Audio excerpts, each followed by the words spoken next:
રાજકોટ જિલ્લાના ગોંડલ તાલુકાના ભરૂડી જીઆઈડીસી પાસે ગત 17 ડિસેમ્બરના રોજ થયેલી બિહારી યુવાન ચંદન કુમારની હત્યાનો ભેદ ઉકેલાયો છે। મામાના પ્રેમ પ્રકરણમાં નિર્દોષ ભાણેજની છરી અને પથ્થરના ઘા ઝીંકી હત્યા કરવામાં આવતા સમગ્ર પંથકમાં ચકચાર મચી ગઈ છે।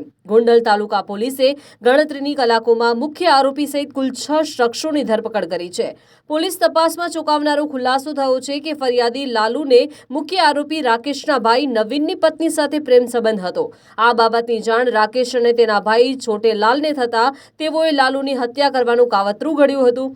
તપાસમાં એ પણ સામે આવ્યું કે મુખ્ય આરોપી રાકેશને પણ તેના ભાભી સાથે પ્રેમ સંબંધ હતો। ગોંડલ તાલુકા પોલીસે ભારતીય ન્યાય સંહિતા બીએનએસની કલમ 103(1), 118(1) અને 61(2) મુજબ ગુનો નોંધી 6 આરોપીની ધરપકડ કરી છે।